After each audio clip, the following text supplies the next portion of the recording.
All right, so how convincing are these general managers if they really are interested in a quarterback or not? What kind of a smokescreen are they running? If you really are interested in a quarterback, you don't talk about it. That brings me to Lovie Smith, the coach of the team that owns pick number 3 and number 13. He talked yesterday about the possibility of the Texans drafting a quarterback who would ostensibly supplant Davis Mills. Here's Lovie Smith. You know, as a general rule, I guess you can have 4. Some teams have 4. I think once you have 3 quarterbacks on your roster, you should feel pretty good about that, and we do. We keep all options open, but we feel good about our quarterback room right now. Leading off with Davis Mills. I've talked about him and our feeling about who our leader would be. You know what? I hate to say this. When I listen to that and the way he explains it, if we have 3, that's good enough. It matters who they are, not how many you have. Anybody can have 3 quarterbacks. Hey, we've got 3. Do you want another one? No, we got 3. We don't need 4. We're fine with 3. Well, who are they? Doesn't matter. We have 3. We don't need 4. We're fine with 3. I kind of put them in the. It won't surprise me if they snag somebody at 13 who plays quarterback. That this is the way to do it. This is the way to conceal your intention so somebody doesn't jump in front of you at number 12, the way the Bears did last year when they went from 20 to 12 to get Justin Fields. You don't want that to happen, so you act like you're not interested. That clip, that's the first time I saw that whole clip start to finish. My response is, I think maybe they're thinking about a quarterback, and they told Lovie Smith, don't talk about us possibly drafting a quarterback. Sell the idea that we're not doing it. I don't put anything past these guys. I don't. I don't. No, I don't think that's going to happen at 3. I expect that it's not 3. Yeah, 13. I got you. 13 is you're sitting in a sweet spot, really. I think in a lot of ways, especially if again 6 and 8, there's no quarterback there.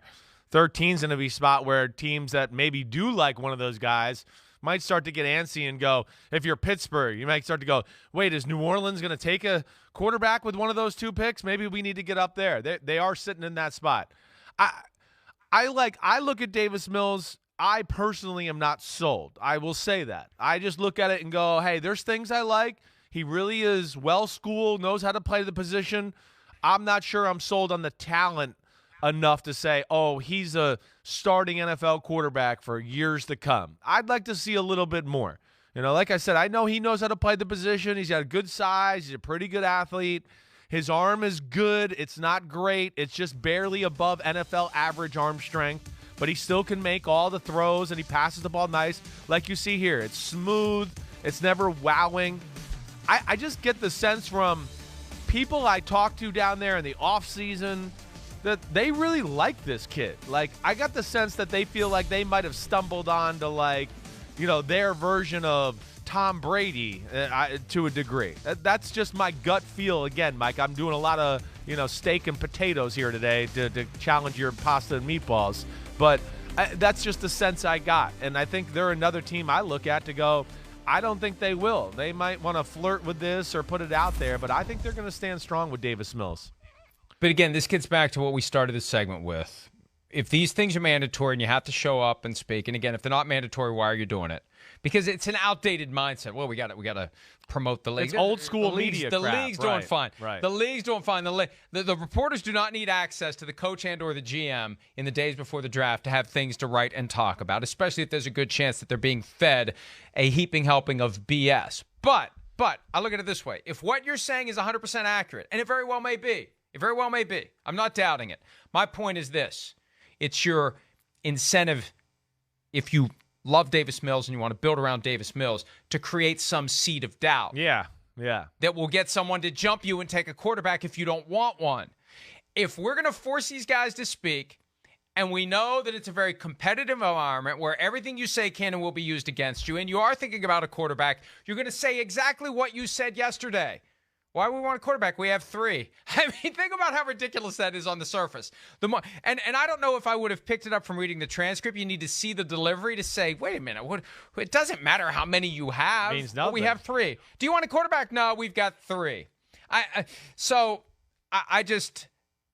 And look, Nick Caserio and company, they fall into that Belichick ultra secrecy mindset. And if they really love one of these guys, they're not going to tell us. It's just going to play out this way. I have flagged the Texans now as possibly thinking about one of these guys. I could see Kenny Pickett going to the Texans at 13, and I could see the Texans very concerned that if they say anything to suggest to anyone that they're interested in a quarterback, the Steelers jump up to number 12 or higher to make sure they get the guy they want. That's a very real dynamic to this process that we need to be sensitive to. I know 100%. I don't disagree with it all at all. It's a weird year, and just between my own assessments and just things I've heard from people leading up to the draft and all that, I just don't get the sense that we'll see one of these guys go in the top 13. I don't. I could be wrong, and maybe people get nervous here, but I think that's one of the awesome things of the draft, certainly, is the fact of just exactly how this quarterback thing is going to play out. Yeah, I think it's very realistic to think that maybe only one guy that touches the ball goes in the top 10. I think that's probably going to be Jameson Williams. I mean, does anybody else jump up in there with him? I don't know. But the quarterback thing is certainly hard to figure out. It's hard to pin teams to it. And I think there's a lot of teams in football that are a little I don't know where they're going to fall. I'm not sure what team is really going to make the move. And that's where I find it really intriguing, because that's unusual, like you said, to start the show. Usually we know the teams that are going to be players for quarterbacks. It's just we don't know which quarterback they like, but they're going to do it. And this year it's weird. It's just we're not sure if they're players or not. They might stand pat. They might make a move. They might wait a little bit in the second round. And that's different for what we've seen in past drafts. It's going to make the second night not as fascinating as the first night, but more fascinating than usual, because once the dust settles on who goes in the first 32, then the table gets set for even more uncertainty in the next 32 that unfold on Friday evening. Hi, I'm Mike Tirico, and thanks for watching. Make sure to hit subscribe for the latest news and highlights from NBC Sports.